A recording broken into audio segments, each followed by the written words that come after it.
میرے اساتذہ مجھ پہ فخر کرتے. رمضان ٹرانسمیشن میں میرے ایک ٹیچر آئے تھے, انہوں نے جن جذبات کا اظہار کیا میری آنکھوں میں آنسو آ گئے. میں استادوں کا احترام کرنے والا شاگرد کہلاتا ہوں, کالج لیول کا دوست ہے, یعنی ہم ڈیبیٹ کرنے ساتھ جاتے ہیں. آج وہ امریکہ میں بہت بڑا ڈاکٹر, اور یقیناً وہ وقت آئے گا کہ جب اپنے والد کا یہ SIUT آ کے سنبھالے گا. 1988 میں APMSO کا ممبر بنا تھا, اور 90 میں نے چھوڑ دی تھی, اور اس کے بعد پھر یہ الیکشن جب آئے تو میں سامنے آیا. اور ویسے مجھے انجمن طلبہ اسلام والوں نے بہت بلایا اپنے پروگرام, ان کے میں نے بڑے پروگرامز میلاد کے بڑے کرتے تھے اجتماع کالج لیول پر. میں بنیادی طور پر اس بات کے خلاف ہوں کہ پولیٹیکل آرگنائزیشنز کسی ادارے میں یونین کا حامی ہوں. یونین ہونی چاہیے طلبہ جس میں سب لوگ ووٹ دے کر منتخب کریں, لیکن پولیٹیکل آرگنائزیشن میں ڈیبیٹر بہت مشہور تھا, پاکستان کا بڑا پائے کا مقرر تھا. آج تک ابھی تک تو کوئی لیول پر نہیں آیا جو میں نے انعامات حاصل کی. مجھے بیسٹ ڈیبیٹر آف ایشیا ملا ہے, بیسٹ ڈیبیٹر آف پاکستان ملا ہے, بیسٹ ڈیبیٹر آف سندھ ملا ہے. میری ایک آرگنائزیشن تھی ینگ ڈیبیٹر سوسائٹی. سب سے پہلے ڈیبیٹ کے معاملے میں بچوں کو تقریر سکھانے کا اگر کسی نے سوسائٹی بنائی تھی تو میری تھی, ینگ ڈیبیٹر سوسائٹی. میں نے اپنی پہلی جو نگارش تھی, میری ایک کہانی تھی جو میں نے لکھی تھی, شرارت یا حماقت, مجھے آج تک اس کا نام یاد ہے. وہ میں نے 11 سال کی عمر میں کہانی لکھی تھی اور بچوں کے جنگ میں شائع ہوئی. جب میں سفر پہ جاتا ہوں, 14 گھنٹے کی فلائٹ ہوتی ہے امریکہ میں, تو میرا سب سے بہترین دوست کا کتاب ہوتی ہے. میں سفر میں 2-3 کتابیں ختم کر دیتا ہوں. والد نے ہماری اس معاملے میں کوئی خاص پذیرائی کبھی نہیں کی, تقریر میں, لکھنے میں. امی نے ہمیشہ انکریج کیا. امی اور ابو دونوں چاہتے تھے میرا ڈاکٹر, دونوں کی خواہش تھی کہ میں ڈاکٹر, لیکن لکھنے کا, بولنے کا, دین کا بڑا شغف تھا. میں پڑھتا رہتا تھا, پھر میرا رجحان دوسری طرف ہونے لگا, اور پھر بڑھتے بڑھتے میں ادھر ہی نکل گیا.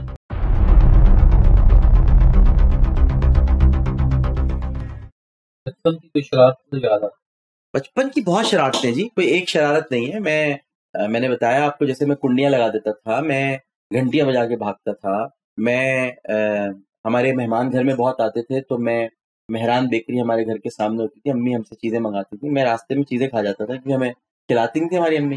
کہتے تھے مہمانوں کو پہلے دیں گے, تو ہم پہلے کھا جاتے. تو جو کوکونٹ کے بسکٹ ہوتے تھے ان کا نیچے کا حصہ میں پہلے ہی کھا جاتا تھا, اور اوپر سیدھے کر کے دیتا تھا. شرارتیں تو بہت ہیں, اور لیکن مجھے پیار سب کرتے تھے. یہ جتنے بزرگ آتے تھے شاید میری شرارتوں سے محظوظ ہوتے تھے یا کچھ تھا, مگر مجھ سے محبت بہت کرتے تھے. گاڑی میں نے 9 سال کی عمر میں چلا دی تھی اپنے ابو کی. پیچھے وہ سلوپ تھا تو میں نے اس کو اتار کے پیچھے ایک دوسری گاڑی تھی اسے دھڑ کر کے مار دی تھی. تو یہ حرکتیں تو بہت کی ہیں. تو شریر ہونا تو بڑا ضروری ہوتا ہے سیکھنے. شرارتیں بہت کی. بچپن میں کبھی جھولا لیا؟ جی, جھولا ڈال کے جھولا ہے. ہمارے گھر میں آم کا درخت تھا, اور اس میں ڈھونڈ ڈھونڈ کے میں رسیاں لاتا تھا. امی کے دوپٹے میں نے بہت پھاڑے ہیں, لگا لگا کر ان کو, ان کی گاٹھیں بنا کر, اور جھولا پھر صوفے کا تکیا اس میں رکھ کے, اور خوب جھولا اس کے بعد ٹوٹ جاتا تھا, نیچے پڑے ہوتے تھے. تو یہ تو ہم نے بڑے کام کیا. جھولا تو بڑا مزہ آتا تھا اسے جھولنے. میرے گھر میں آج بھی ایک میں نے ایک لیا, میں بیٹھتا نہیں ہوں, اب ظاہر ہے, لیکن وہ ایک شوق تھا نا, تو ایک جھولا ہے, موجود ہے. کبھی اساتذہ سے ملاقات ہوئی؟ میرے اساتذہ مجھ پہ فخر کرتے. رمضان ٹرانسمیشن میں میرے ایک ٹیچر آئے تھے, سر شاہد, مجھے اردو پڑھاتے. انہوں نے جن جذبات کا اظہار کیا اس ٹرانسمیشن میں, میرے لیے وہ بہت, میری آنکھوں میں آنسو آ گئے تھے. اور بھی میرے ٹیچرز جو بھی میرے بارے میں سنتے ہیں مجھے بہت محبت کرتے ہیں, اور میں استادوں کا احترام کرنے والا شاگرد کہلاتا ہوں. آج بھی آپ میرے استادوں سے پوچھ لیں, میں نے کبھی ان کے سامنے آنکھ نہیں اٹھائی. پٹا بھی ہوں تو سر جھکایا ہے, ڈانٹ بھی کھائی ہے سر جھکا کے کھائی ہے, اور سیکھا بھی ہے تو انہیں سے. تو استادوں کا احترام, تو استاد کا جس نے احترام نہیں کیا اس کے لیے دنیا نہیں. تو بہت چاہتے ہیں مجھے استاد, اور آج بھی مجھے پتہ چل جائے کہ میرے ٹیچر کہیں آئے. میں ابھی میں ایک پروگرام میں گیا تھا, مجھے کیمسٹری پڑھانے والے میرے ٹیچر آئے, میں نے ان کا نام لے کر تذکرہ کیا, وہ بیٹھے ہوئے تھے, بڑے خوش ہو گئے. وہ بہت خوش ہو جاتے ہیں, آپ بڑوں کو عزت دیتے ہیں, خوش ہو جاتے ہیں. تو اساتذہ سے بڑی محبت ہے. کیسی معروف شخصیات جو آپ کی کلاس فیلو؟ دیکھیں اس وقت تو سارے ہی ڈاکٹرز جو ہیں معروف, وہ میرے سب کلاس فیلو تھے. سرجن ادیب الحسن رضوی کے صاحبزادے ہیں عرفان ادیب رضوی, میرا بڑا پکا دوست تھا. ہم دونوں کالج لیول کا دوست ہے, یعنی ہم ڈیبیٹ کرنے ساتھ جاتے. آج وہ امریکہ میں بہت بڑا ڈاکٹر, اور یقیناً وہ وقت آئے گا کہ جب اپنے والد کا یہ SIUT آ کے سنبھالے گا. اس کے علاوہ اشفاق عبدالرزاق تو آغا خان ہاسپٹل میں بہت بڑا. سمر نعیم ہمدرد یونیورسٹی کا وائس چانسلر پہ بیچ میں بنا تھا, ڈین بنا تھا. تو یہ سارے لوگ ہیں. ڈین بنا تھا, وائس چانسلر نہیں, ڈین بنا تھا. تو یہ میرے جو کالج کے دوست ہیں. اس کے علاوہ بھی مجھے ملتے رہتے ہیں. میرا ایک اور دوست ہے راشد مسعود عالم, وہ اس وقت یعنی اکاؤنٹنگ میں بہت بڑا نام ہے, راشد مسعود عالم. تو یہ سارے میرے دوست ملتے رہتے ہیں, ملاقات. کوئی ایسا طالب علم آپ جی, میرے 2-3 دوست تھے, اور یاد بھی آتی تھی ان کی، لیکن ان کی ہمت پر مجھے بڑا رشک آتا تھا. انہوں نے اس دور میں بھی اپنی تعلیم کو جاری رکھا. اب ہم چھوٹے چھوٹے تھے، لیکن اب یہی تو سوچتا ہوں کہ کاش ہمارے پاس اتنے اختیار اور طاقت ہوتی تو ہم اپنے ان دوستوں کو ان کے لیے کچھ کر پاتے. لیکن اب محمودہ سلطانہ فاؤنڈیشن کے بینر تلے کرتے ہیں ایسے بچوں کے لیے. دوران تعلیم کسی جمعیت یا طلبہ تنظیموں سے آپ کا تعلق؟ میں نے A P M S O join کی تھی 1988. 1988 میں اے پی ایم ایس او کا ممبر بنا تھا، اور 90 میں نے چھوڑ دی تھی.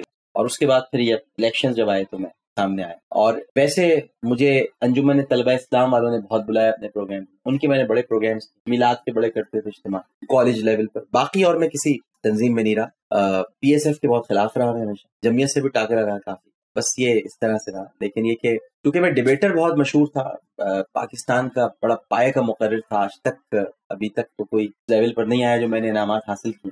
تو میرا یہ پہلے سے طے ہوتا تھا اگر میں کسی کمپٹیشن میں ہوں تو آدھی ہمتیں کمپیٹیٹرز کی ٹوٹ جاتی. اب سوچتا ہوں تو اس کو اب انجوائے کرتا ہوں سچویشن کو. مجھے نہیں شکل دیکھ کر نا آدھے تو اپنی تقریریں چھوڑ دیتے تھے کہ پہلا نام تو گیا، یہ تو اب کہیں نہیں رکتا. اور یہی ہوا، میں نے کبھی بھی سیکنڈ تھرڈ پوزیشن حاصل نہیں کی ڈیبیٹ. اور اس حد تک میں پہلا آتا رہا کہ مجھے چھوڑنی پڑی، اور میں چھوڑ کے پھر قائد ایوان اور قائد حزب اختلاف بننے لگا. میں نے خود ریٹائرمنٹ لی تھی کمپٹیشن سے. تو اس وقت میں جب جاتا تھا تو یہ سب تنظیم کے جو لوگ تھے نا یہ کہتے تھے ہماری تنظیم میں آ جائیں، ہماری تنظیم میں آ جائیں. اب بیج لگا کے جایا کریں تاکہ پتہ چلے بھائی جمعیت والے نے جیت لیا یا پی ایس اے والے نے جیت لیا یا پی ایم ایس. میں نے کبھی بیج نہیں لگایا. ایون جب میں اے پی ایم ایس میں تھا تو میں بیج نہیں لگا، کیونکہ میں بنیادی طور پر اس بات کے خلاف ہوں کہ پولیٹیکل آرگنائزیشن کسی ادارے میں یونین کا حامی ہوں. یونین ہونی چاہیے طلبہ جس میں سب لوگ منتخب سب لوگ ووٹ دے کر منتخب کریں، لیکن پولیٹیکل آرگنائزیشن.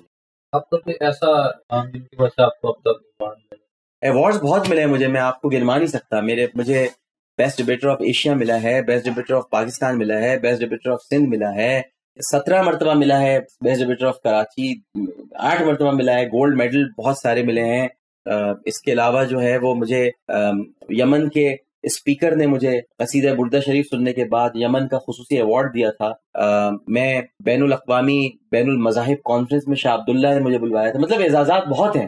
مجھے خود بھی میں آپ کو بتا نہیں سکتا، یاد نہیں ہے. آپ کبھی میرے گھر آئے تو وہ کپوں سے اور ایوارڈ سے میرے نام پر ایوارڈ دیا جاتا تھا. The legend of modern Urdu debate, Aamir Liaquat Hussain award, یہ دیا گیا کیونکہ میری ایک آرگنائزیشن تھی ینگ ڈیبیٹر سوسائٹی. سب سے پہلے ڈیبیٹ کے معاملے میں بچوں کو تقریر سکھانے کا اگر کسی نے سوسائٹی بنائی تھی تو میری تھی، ینگ ڈیبیٹر سوسائٹی. پائے کے مقرر اس میں ہوا کرتے. یہ جنید اقبال جن کو آپ دیکھتے ہیں استخارہ کا جو پروگرام کرتے ہیں اور QT، یہ ہمارے آرگنائزیشن میں جوائنٹ سیکرٹری. اس طرح کے بہت سارے لوگ تھے جو بڑے وقت کے بہترین مقرر بنے. ینگ ڈیبیٹر سوسائٹی، وہ ینگ ڈیبیٹر سوسائٹی ایوارڈ دیا کرتی تھی. عامر لیاقت حسین ایوارڈ بڑے مقررین کے پاس ہے، اپنے وقت کے جو بڑے اس وقت جو بڑے بہترین اینکر ہیں اور اپنے دور کے بہترین جو مقرر تھے ان کے پاس عامر لیاقت حسین ایوارڈ.